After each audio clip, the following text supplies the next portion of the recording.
कुछ बात छूट गया था। चलो समझो ध्यान से, उसको बाद में देख लेते, ठीक है। एक चैप्टर एक पेज है, उसको पढ़ लो। देखो इसमें पढ़ेंगे हम सबसे पहले पैसा की शुरुआत किसने किया था, कौन सा देश ने। तो पैसा के बारे में इतिहास आज से चैप्टर नंबर 8 है इतिहास का, ठीक है। इतिहास लास्ट चैप्टर है जिसका नाम है प्रेस।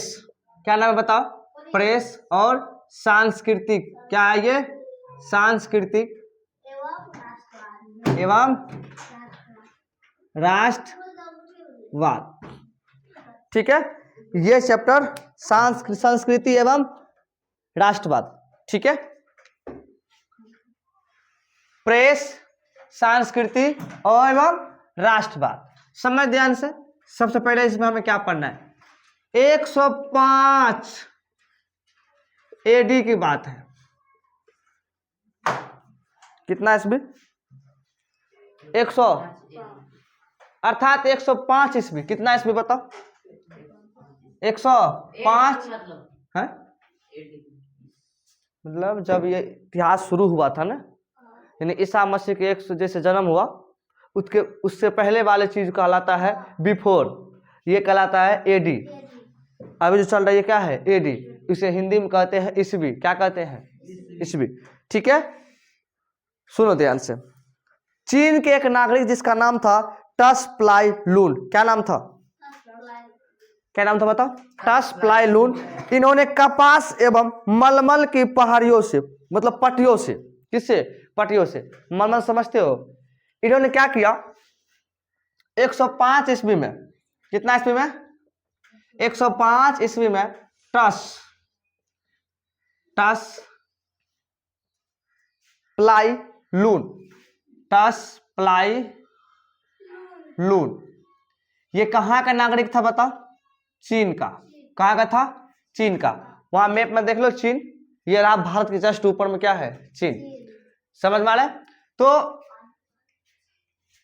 105 एडी की बात है, अर्थात 105 ईस्वी की बात है। चीन के नागरिक जिसका नाम था टस प्लाई लून, इन्होंने पहली बार कपास का, किसका, कपास का एक मलमल सा जो है ना, ऐसे समझ आओ पट्टी बनाया। मलमल समझते हो ना, जो ऊन है वो वाला, एकदम मलमल। उसको छूने के बाद कैसा दिखेगा वो, एकदम जो ऊन वाला चीज है वो क्या है, मलमल, ठीक है। तो पटरियों से कागज बनाया। क्या बनाया, कागज। तो दुनिया में सबसे पहले बताओ मलमल अर्थात कागज, कपास का प्रयोग करके मलमल जैसा कागज किसने बनाया, किसने बनाया, चीन ने। किसने बनाया, चीन ने।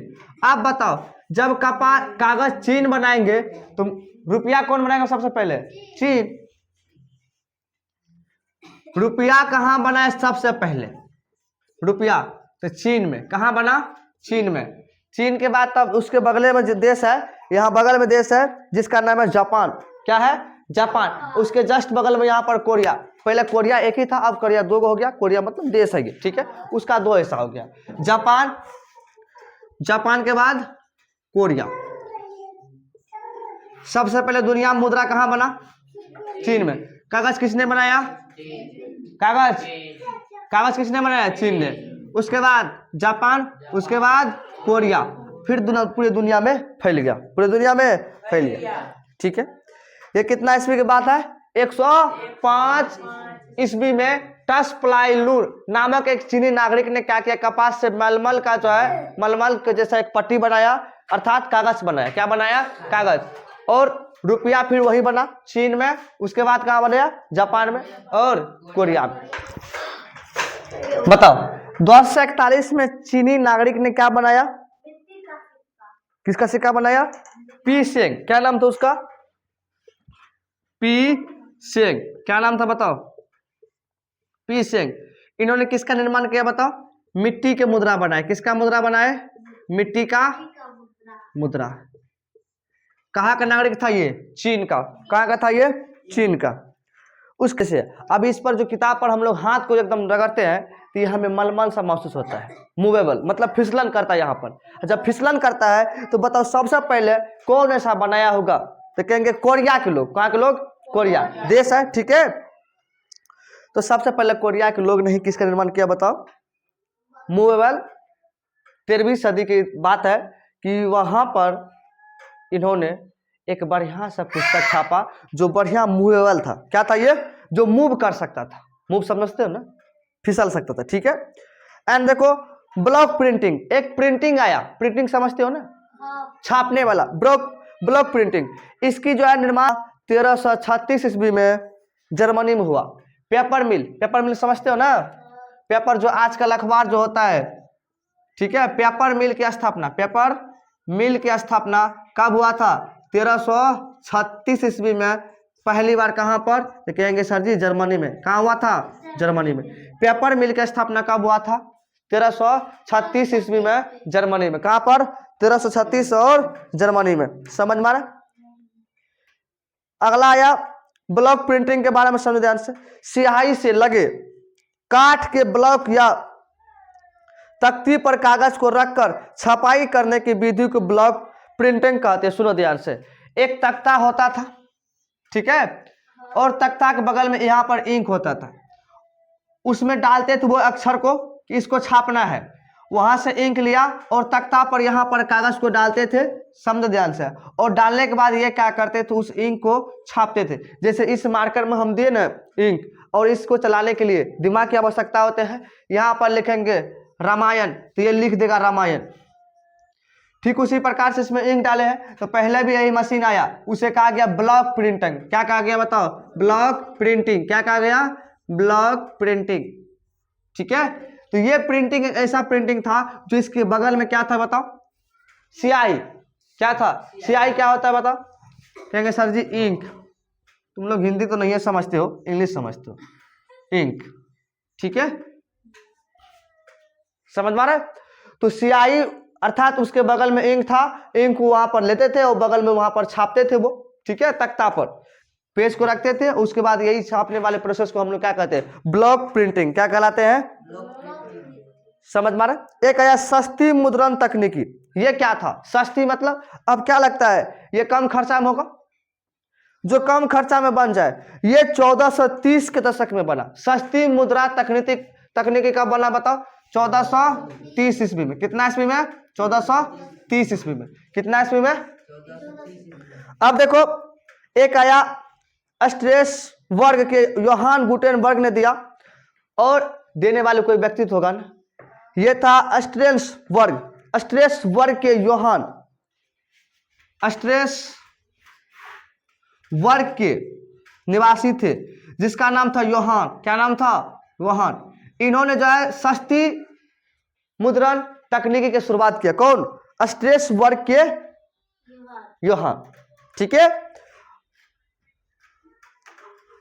अब देखो एशिया व यूरोप के बीच व्यापार मार्ग जो होता था, एशिया और यूरोप के बीच में जो व्यापार होता था, एशिया देश जिसमें अभी हम लोग आते हैं, और यूरोप, उसके बीच में जो व्यापार होता था वो उस समय भारत में जो है ना रेशम सबसे अधिक होता था।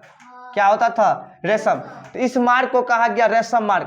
तो बताओ एशिया और यूरोप में किस मार्ग से व्यापार होता था? रेशम मार्ग से।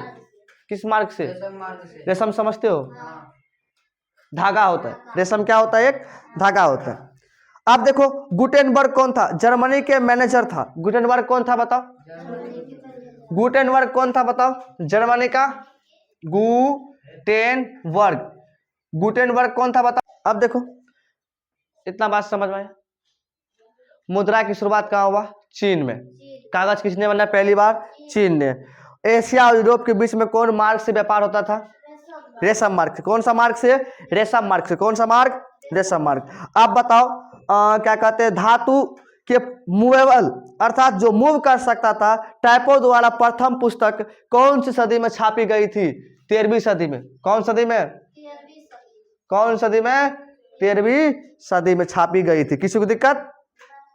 अच्छा किसने छापा था बताओ? चीन नहीं, कोरिया। कौन होगा? कोरिया, ठीक है। नेक्स्ट बात बताओ, उसके बाद बताओ पेपर मिल का स्थापना कब हुआ था और किसने किया था? 1336 में जर्मनी ने। किसने किया? 1336 और जर्मनी में। जो छपाई अभी भी होता है, शादी विवाह के जो भी कार्ड होते हैं वो हाथ से ही छापते हैं। लिख कर एक प्लास्टिक आता है उस पर लिख कर चिपका दिया, उसके बाद उसमें इंक डालते हैं और वो ऐसा प्लास्टिक होता है जो दाबने के बाद ऐसे दाबने के बाद जो है इंक उस साइड चला गया और जो लिखा हुआ है उस कागज पर छाप देता है। ठीक है, पहले भी ऐसा था वो। तो आजकल हम लोग जो छापते हैं वो शादी विवाह के लिए छापते हैं। ठीक है, अब देखो 1448 ईस्वी में जो है 36 लाइन में जो है बाइबिल छापे गए हैंड प्रेस के द्वारा। सुनो ध्यान से, हैंड प्रेस जब आया 1436 में, कितना ईस्वी में? हैंड प्रेस कितना ईस्वी में? 1436 में। और जैसे आया ये तो हाथ से, अर्थात जो हाथ से छपाई करने वाला था, इससे जो छापा गया 36 लाइन के। कितना लाइन के? क्या छापा गया 36 लाइन के? तो कहेंगे सर जी बाइबिल। क्या छापा गया?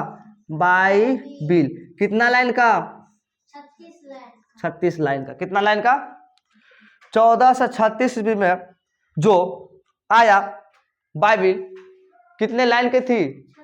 किससे छापा गया था? हैंड से, बोले तो हाथ से। पुर्तगाल में 1544 में मुद्रण कला शुरू हुई।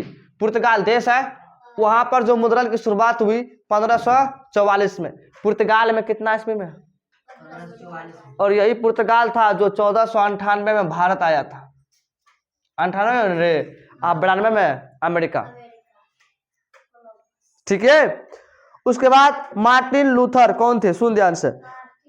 हाँ, मार्टिन लूथर ये एक ऐसे व्यक्ति था जिसने कहा, ये अपना तर्क दिया। मार्टिन लूथर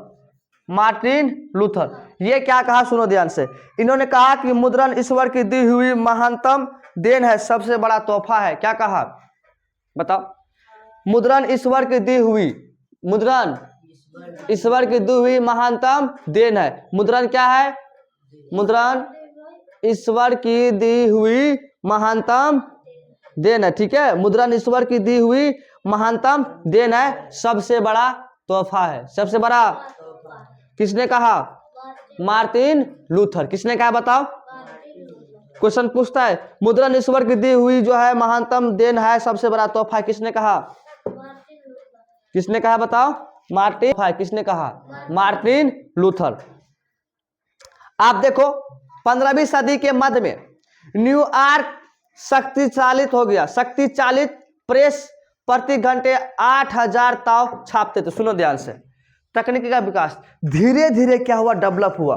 19वीं सदी जब आया, कौन सदी? तो वहां पर एक तकनीकी का विकास हुआ न्यूयॉर्क में। कहां पर?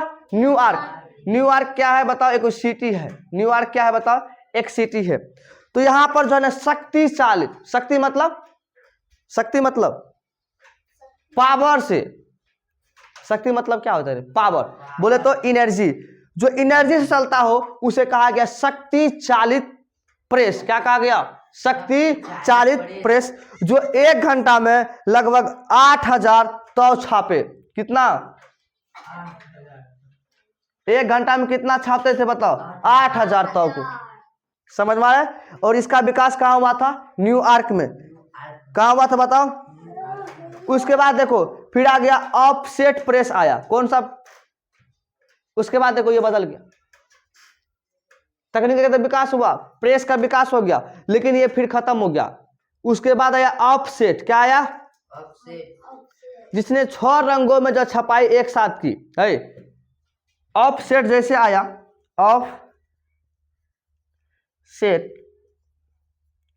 ऑफसेट ये जो है ये एक साथ में 6 रंग है। किताब में देखता है ना अलग अलग कलर का रे। आप क्या होता होगा? तो एक बार दूसरा ललका कलर अलग मारते होंगे और करिया कलर से अलग नहीं। आजकल मशीन बन गया कि एक साथ 1000 कलर को छाप सकते हैं। समझ में आ रहा है? तो उस समय जब ऑफसेट मशीन आया, ऑफ नाम क्या है? ऑफसेट नाम से क्या मालूम पड़ता है? ऑफ मतलब बंद। ऑफ मतलब क्या होता है? बंद। सेट मतलब किसी को हम लोग सेट कर सकते हैं, किसी भी कलर को। नाम है क्या है? ऑफसेट। देखो तो ऑफसेट मतलब हम किसी भी कलर को इसमें सेट करके छाप सकते थे। अगर मान लो हमको काला और ललका ही छापना था तो हम इस दोनों में से किसी कलर को छाप देंगे। समझ में आ रहा है?